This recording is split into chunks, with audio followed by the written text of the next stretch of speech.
What's up, everyone? Today I'm doing a rapid review of glycogen storage disease type 1, also known as Von-Gierke disease.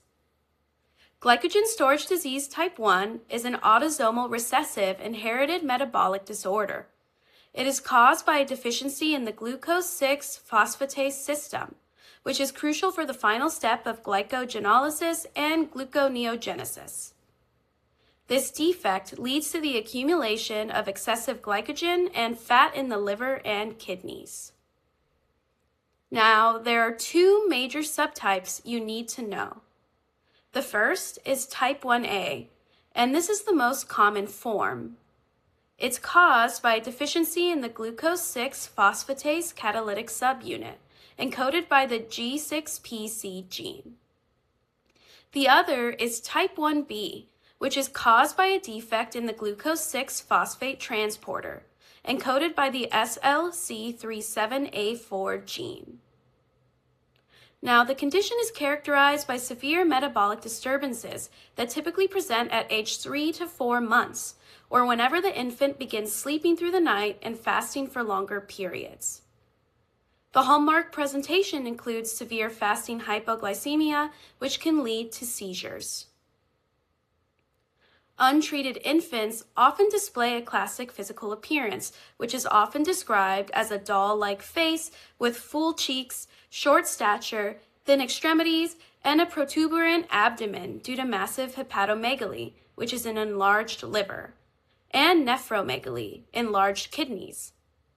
Biochemical findings typically show hypoglycemia, lactic acidosis, hyperuricemia, and hyperlipidemia. A key distinction for your board exams is that individuals with type 1B also present with neutropenia and impaired neutrophil function, making them highly susceptible to recurrent bacterial infections and inflammatory bowel disease. When it comes to long-term complications, they can occur despite treatment, and they can include hepatic adenomas, which have a risk of malignant transformation. It could also include renal disease, hypertension, stones, and proteinuria. There's also osteoporosis and delayed puberty, as well as gout that results from chronic hyperuricemia. Diagnosis is typically established by molecular genetic testing to identify biallelic pathogenic variants in the G6PC or SLC37A4 genes. While liver biopsy was historically used to measure enzyme activity, it's rarely performed today due to the availability of accurate DNA testing. When it comes to management, it's lifelong and focuses on maintaining normal blood glucose levels to prevent metabolic derangement. Key management strategies include dietary intervention. This looks like frequent feeds, high in complex carbohydrates.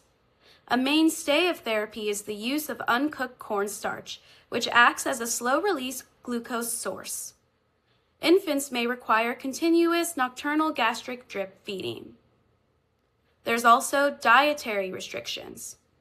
Patients must strictly restrict foods containing fructose, like fruit and juice, and galactose, like milk and dairy, as these sugars cannot be converted to glucose and will only worsen metabolic abnormalities.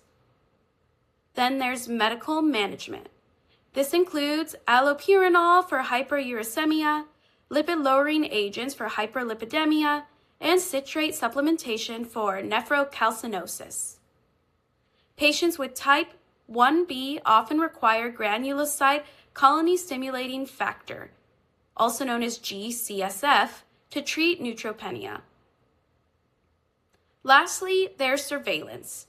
This looks like routine monitoring and involves renal function tests, liver ultrasound to screen for adenomas, and bone density scans.